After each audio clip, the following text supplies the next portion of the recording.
সংগ্রামী বন্ধুগণ, আপনাদের সকলকে ফেসবুক লাইভে স্বাগতম জানাচ্ছি। রক্ত যখন দিয়েছি, রক্ত আরো দেব। তবুও 16 কোটি বাঙালির অধিকার আদায়ের যে লড়াই, অধিকার আদায়ের যে সংগ্রাম, এই সংগ্রামে আমরা পিছপা হব না।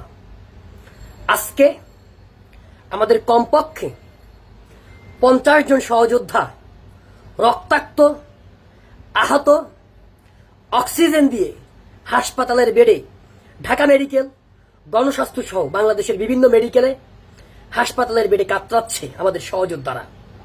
কারণ তাদের একটাই অপরাধ, তারা খুনি মোদির বিরোধিতা করেছে, তারা ভারতীয় আগ্রাসনের বিরোধিতা করেছে, তারা অপশাসনের বিরোধিতা করেছে।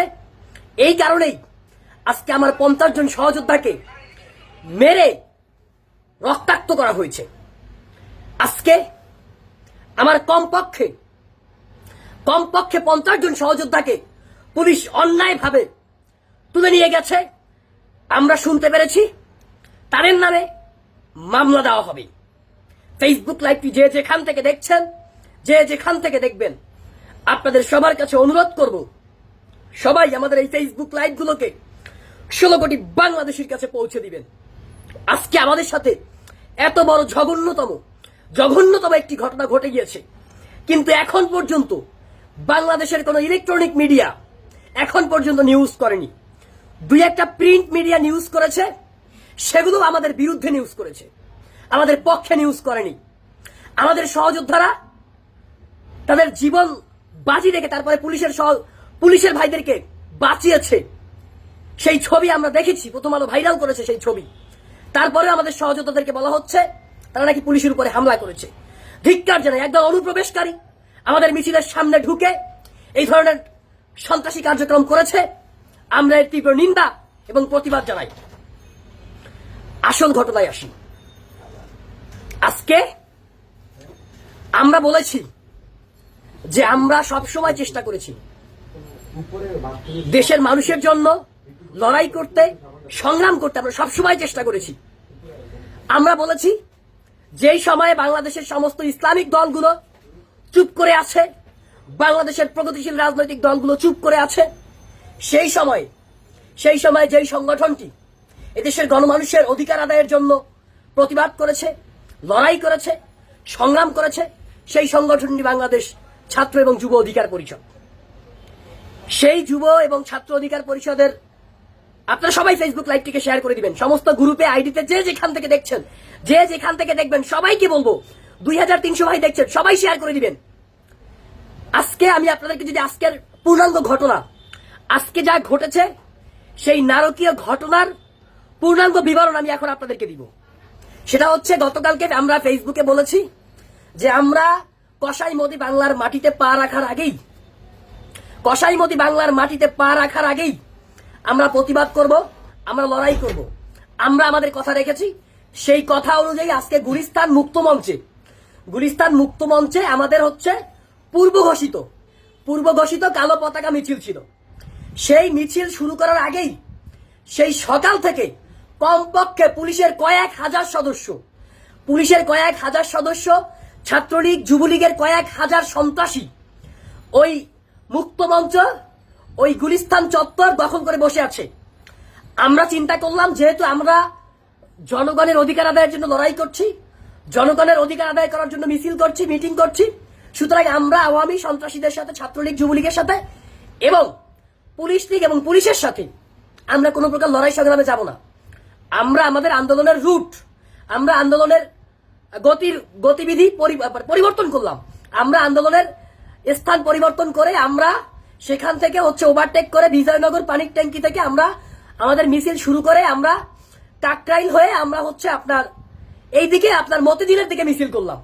যেহেতু যুবলীগ ওইদিকে অবস্থান নিয়েছে, ছাত্রলীগ পুলিশ ওইদিকে অবস্থান নিয়েছে, আমরা তাদের সাথে ঝগড়ায় যাব না, কোনো প্রকার ঝামেলায় যাব না। আমরা আমাদের যে দাবি, সেই দাবি জনগণের কাছে পৌঁছিয়ে দিতে পারলে আমাদের সার্থকতা।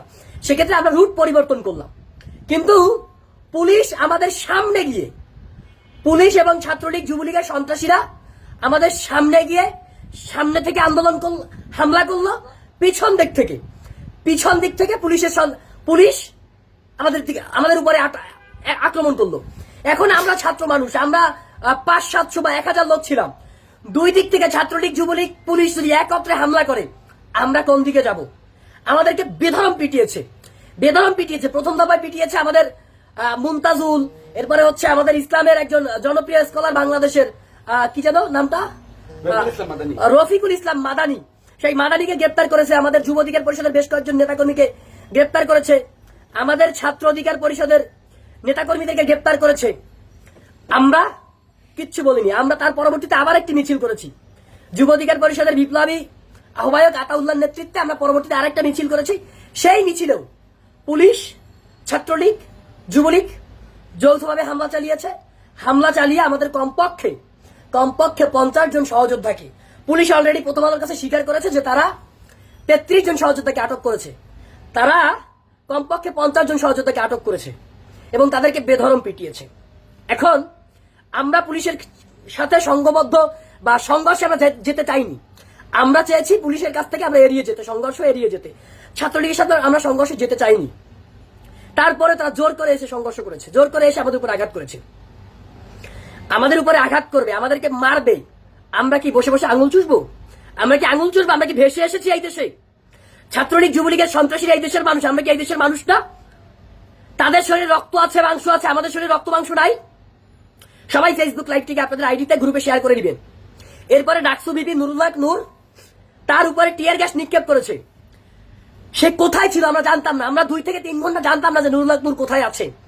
একদল বলছে যে গুলি করছে, নূর ভাইয়ের গায়ে গুলি লেগেছে। একদল বলছে নূর ভাই আহত, আমরা জানতাম না।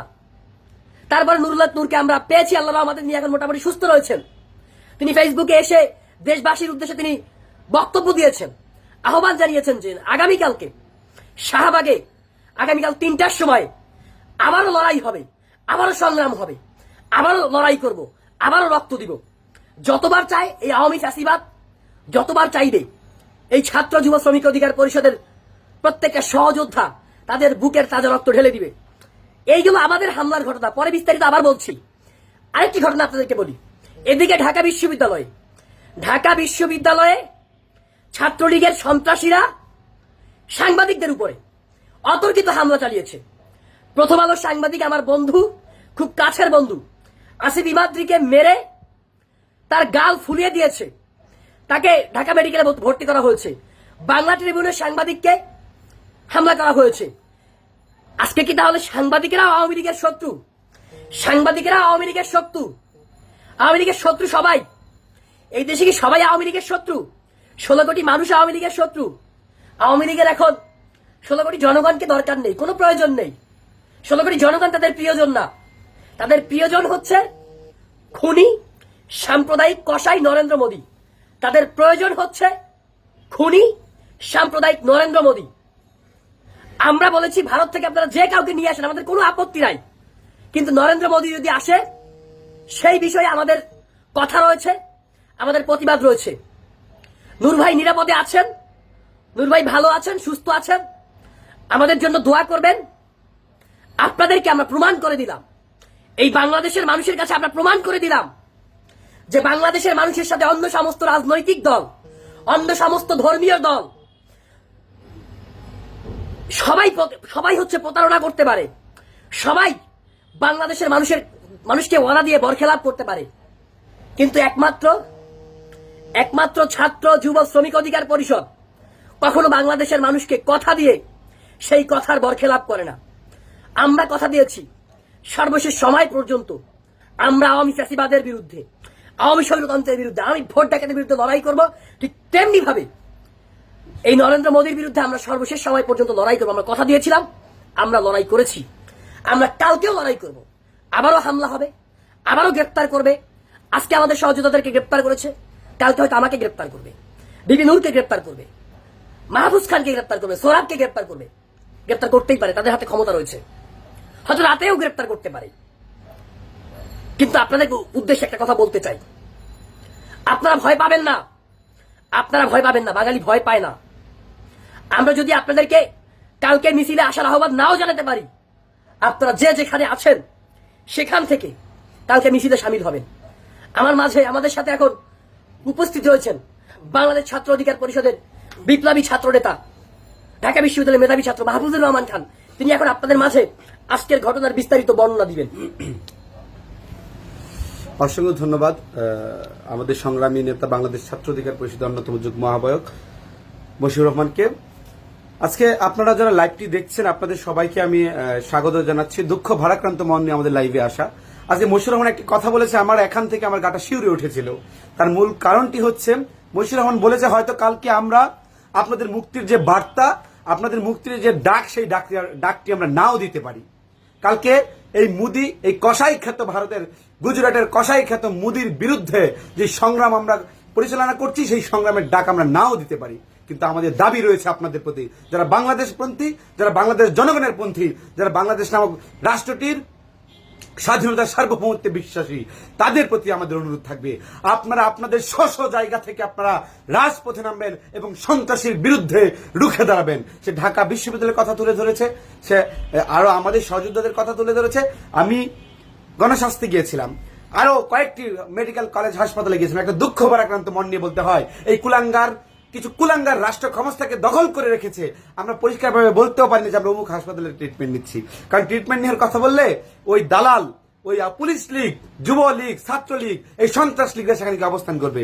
এখন কি সুন্দর একটি, মনে করেন পুলিশের আবার ধরতে হয় না, যুবলীগ ছাত্রলীগের সন্ত্রাসীরা আমাদেরকে ধরে, মারে, নির্যাতন করে, আবার পুলিশের কাছে পদার্পণ করে, পরবর্তীতে আবার তাদের নামে মামলা হয়, মামলা দায়ের করা হয়।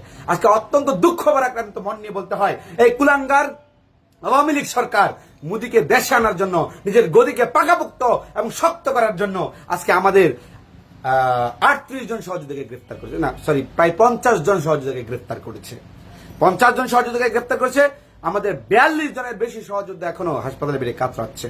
এই হচ্ছে আমার দেশের অবস্থা, এই হচ্ছে আমার দেশের প্রশাসন। এখন প্রশাসনকে কি বলবো, সবকিছু যাই বলি, মূল গেলে যায় খালি শেখ হাসিনার কাছে।